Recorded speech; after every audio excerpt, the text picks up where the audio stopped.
This is for anybody who is a caregiver for somebody with PCA or posterior cortical atrophy dementia. This is where I'm going to look at stage 4 and give you some examples, real life examples that happened in our journey with our mom. If you missed the previous video, I did a previous video that covers stage 1, 2, and 3. So get that one. I'll probably put the link in the description. Hopefully I'll remember to do that. So yeah, I'm going to cover stage 4 in this video. I'm going to tell you what the world says about it, and then I'm going to give you real life examples that happened to us. And if you're here and you like this content, please subscribe, like, comment. We want to hear everything. If you relate to any of this and what your thoughts are, your own story, please let us know. Also, grab our tracker. How I know all of this is because of our tracker, which we have been using for years now.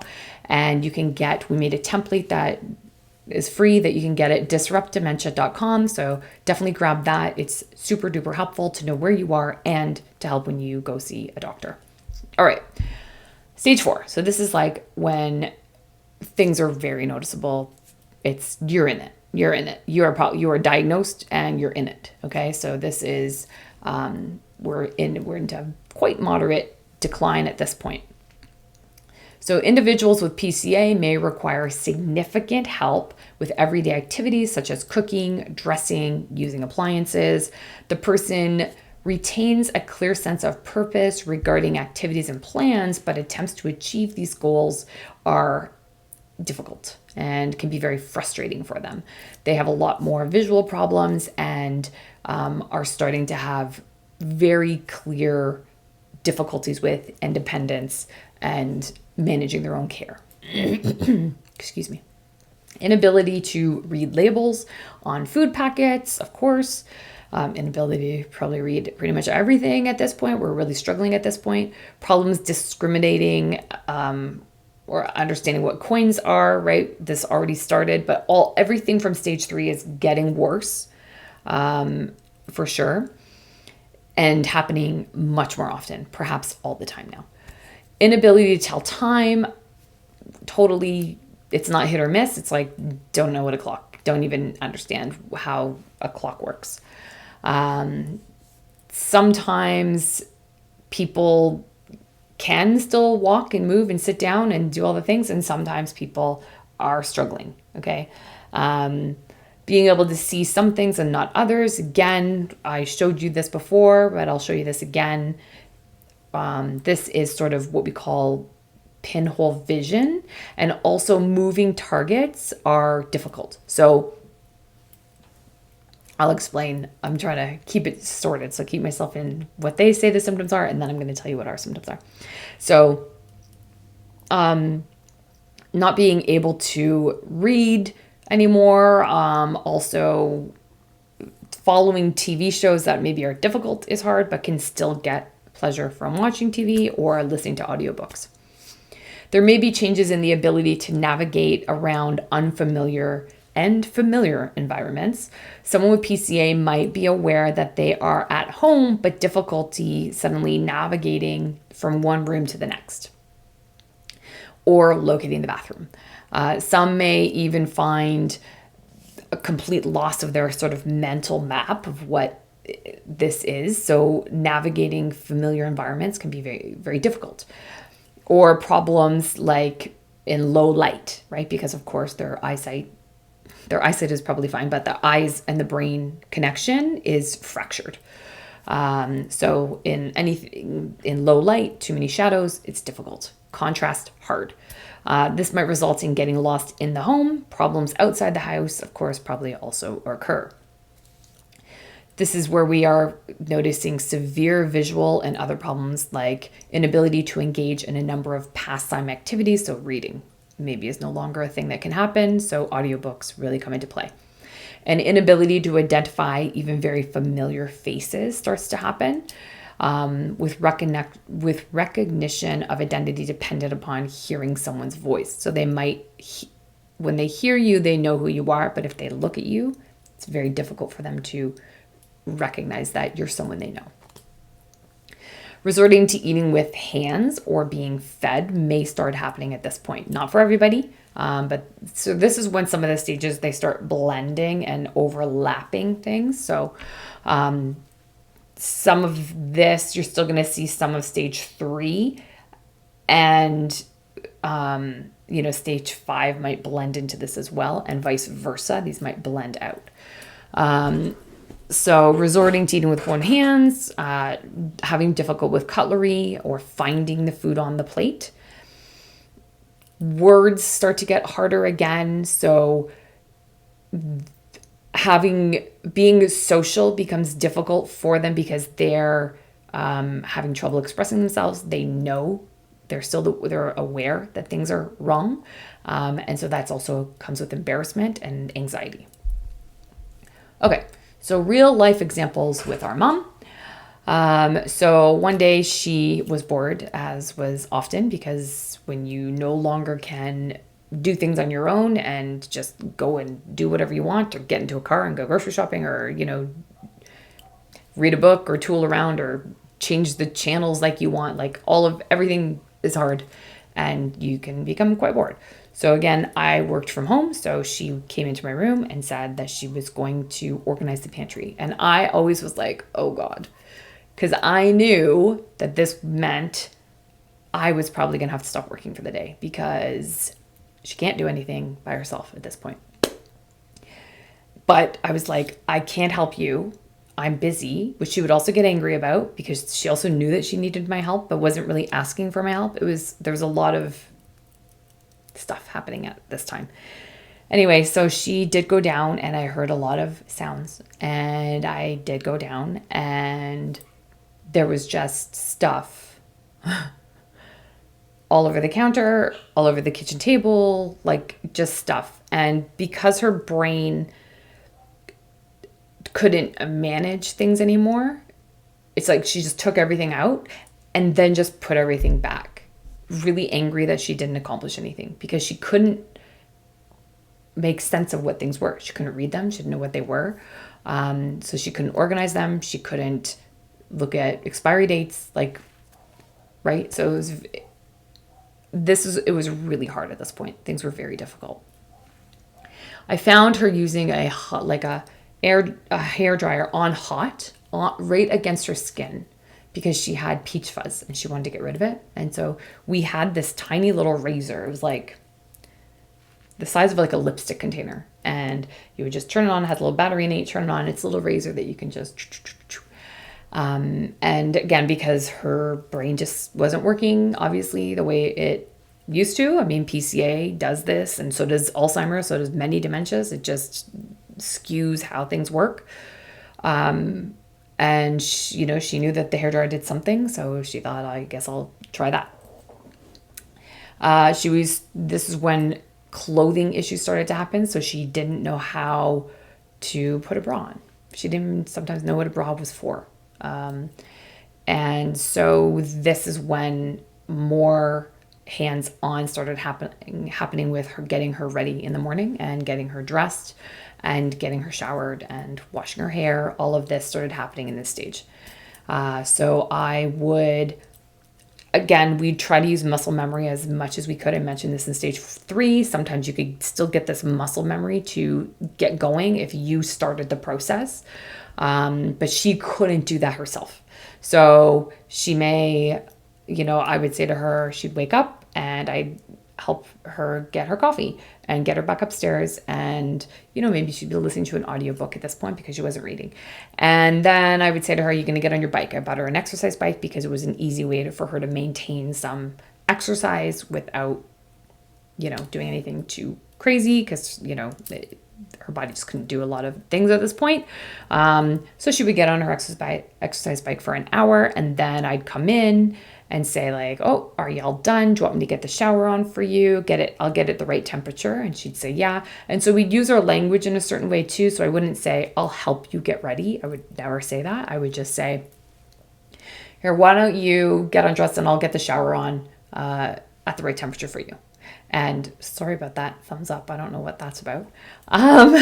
So I would get the water ready and she would get undressed. because like some things she could do, right? And also muscle memory would take over, getting her started to get undressed, or I'd help her get the top off and then she'd follow through with the rest, get her in the shower. And sometimes she'd be okay in that shower and sometimes she wouldn't. And I would have to wash her hair, and help, or I'd give her soap and say, okay, you've got to do your stuff. And she muscle memory and she'd do it. And that lasted for a while. Like she could do that for a while. And then after that, while she was in the shower doing that, I would be getting her clothes out. So I would put on the bed an outfit for her. And then when she came out and dried her, like I'd make sure, here's your towel, and she'd dry herself. And then when she came out, I would say, here's your underwear, and she would put on her underwear. And then I'd say, here's your pants, and she would put on her pants. So it was like handing her things in the right way so that she could just go ahead and do it. And, we did that for as long as we could, that kind of stuff. We would use cutlery less. So we made like these snacks that, were easy to grab. We would make them together. And, I'd give her, all the cheese and say, put the cheese in the containers, and she'd do that. So we'd make like 5 at a time so that every day for like 5 days, she'd have a snack that she could just get out of the fridge and it was already ready to go. So I didn't have to manage that every day. We just would do that once a week. And, that was super handy. Everything was like finger food, right? So she could just eat those things however she wanted. She would forget how to take her pills. So she would take sometimes a double dose of pills. So I got her a pill container that I would say, you're taking orange today, or it's red, or whatever, right? So we stopped doing double doses. She would start to get very confused about a car. This is like one of those weird things where she would sometimes come out of the store or, towards the car if I was already in the car or Pam was in the car, and she wouldn't know how she was going to get in the car. She would sometimes come to my door and I'd be like, you need to go wrong side, right? Like you gotta go the other side. And then she'd go to the back and you could see her kind of feeling around, like she just didn't know how to get into a car. So that was, again, these are these odd things that happen. She also would, start missing the chair of a seat. So she fell down a few times doing this, where in an armchair, she would like kind of sit on the arm and then fall off because she wasn't like in the seat. She'd sit on the side and fall onto the floor. Sometimes I could catch it in time, like, Mom, that's not the seat, and stop her. And sometimes not, and she would fall. And like I said, every time she would fall, or I don't know if I said it in this video or the previous video, but every time she would fall, it's like a crack in your windshield. And so every fall, every bang would fracture her brain more. That's what tends to happen with, I'm not sure if it happens with PCA necessarily, or if it happens with all dementias, or if it was just her type of dementia, because her dementia was from brain damage. That's how PCA presented, like that's how it started. Again, it's posterior cortical atrophy if you're unsure. She would also wake in the night, and sometimes like she'd be in my bathroom. Like I'd hear, I was very a light sleeper at this point. So any movement, anything that happened, it's like I was like up. So I heard her and I went down the hall and I was like, she was in my bathroom. And like my bathroom's in the hallway. She had an ensuite in her room. Somehow she had gotten confused and was in my bathroom. And I said like, oh no, this isn't, let's go back to your room. And I remember so clearly, and she was like quietly going, and like open the laundry room, not the laundry room, but the door that has like all your towels. It's not a pantry. Anyway, whatever that is. And every time something like that happens, I think, oh my God, I have dementia. It's so scary. Anyway, so she opened that door and she went into my room. And I was like, no, down. We're going this way. And she would go in her room and say like, is this my room? And I'd be like, yeah, this is perfect. You're in your room and that's your bathroom. It is what it is. She also started asking if this was her home. She had lived here for 20 years. It was her home. And she would say, do I live here? Is this my home? Are they going to kick us out? And I'd say, who's kicking us out? No one's kicking it. We're good. We're safe. Always reminding her, we're safe. No one's going to kick us out. We live here. We're safe. And whenever, no matter what, you're always safe if I'm with you or Pam's with you or Aunt Fran's with you. We would always remind her, you're always safe.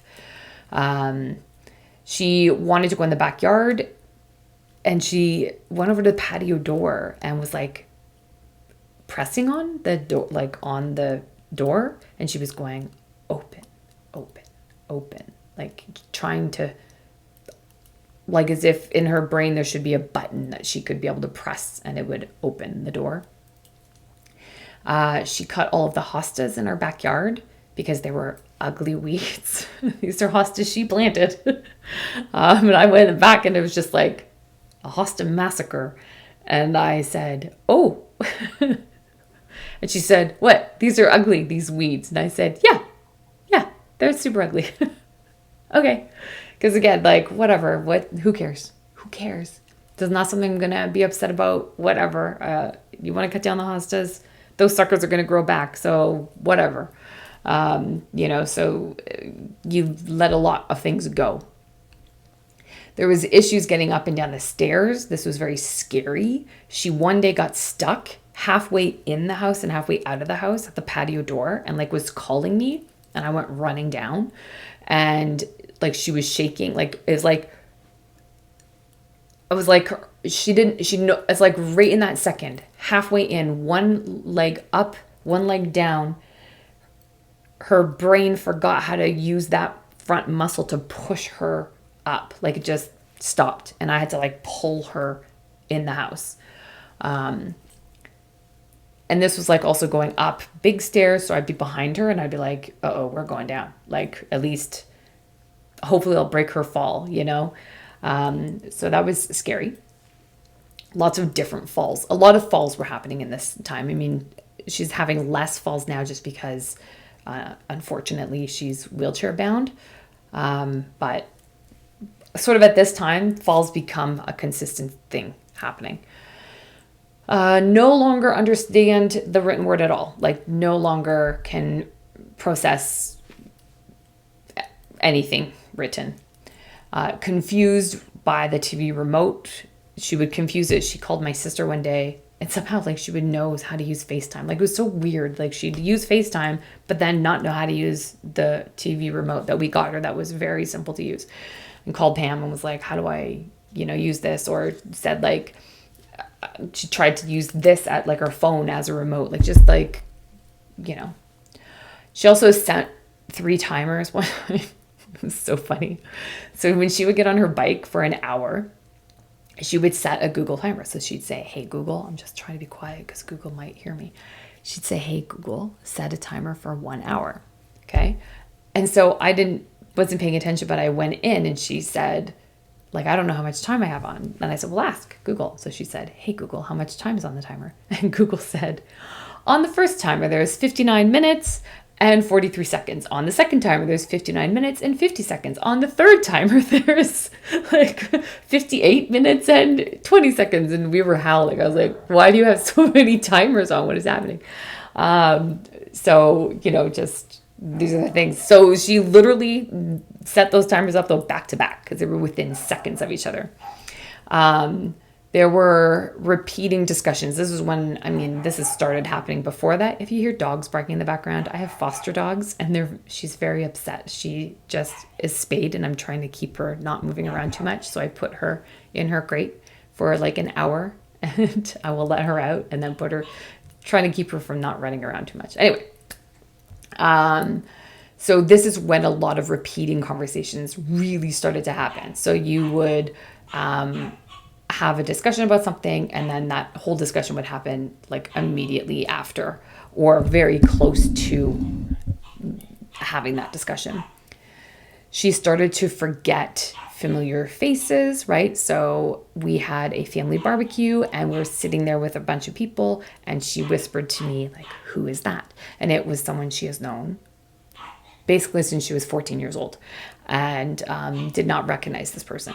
So that started happening. That was, and becoming more and more obvious. Like, so even at one point, we were standing there and she said to me, who are these people? And so I brought her over to the side and I was telling her. And at that time too, this is just an additional thing that happened, was that behind me was a mirror, because there was a closet with a mirror. And so she can see the mirror. And she says, who's that? And I looked and I said, well, that's it's you. So even recognizing herself and understanding that what a mirror was and what was happening was very difficult for her to process. Toileting issues began in this stage. Toileting issues were very difficult. This is one of those things where I was like, that's my line. If I have to start wiping her, butt, that's when we need more care. That's when we need to move her. Like, that was my line. And then you do it once, and then you do it again, and then you do it 5 times a week, and it just becomes part of your life. And that's how it goes. So that started happening though, where she would need a lot more help in the shower, washing her hair, really giving a lot of guidance on, how to getting her dressed, and not just guidance, but the actual doing a lot of this stuff with her now. So this is also when we finally said, we pulled the trigger after a lot of this stuff was happening, especially the safety things. The stair issues were very scary. This is when we moved her into assisted living in a retirement home. So that was July of 2024. And so that, I would say, there was probably, I think after that, there was probably still some of this stuff would be happening, but we're now in the retirement home. But stage 5 started to come in at this point too. So that's it for this video, guys. Like I said, grab our free tracker. This is how I know all of these things, because we track everything. So grab the tracker. It's at disruptdementia.com. Of course, please like, subscribe, and definitely comment to get more of this. And let us know if you relate to any of this, what your journey is. We want to know. And otherwise, next video, I will be doing stage 5. And again, if you missed stage 1, 2, 3, there is a video already done on that. So stage 5 will come out next week. I may do stage 5 and 6. Again, I don't know until I start getting into it. But I think this video is long enough at this point, so I will dive into stage 5 in the next video. We'll see you then.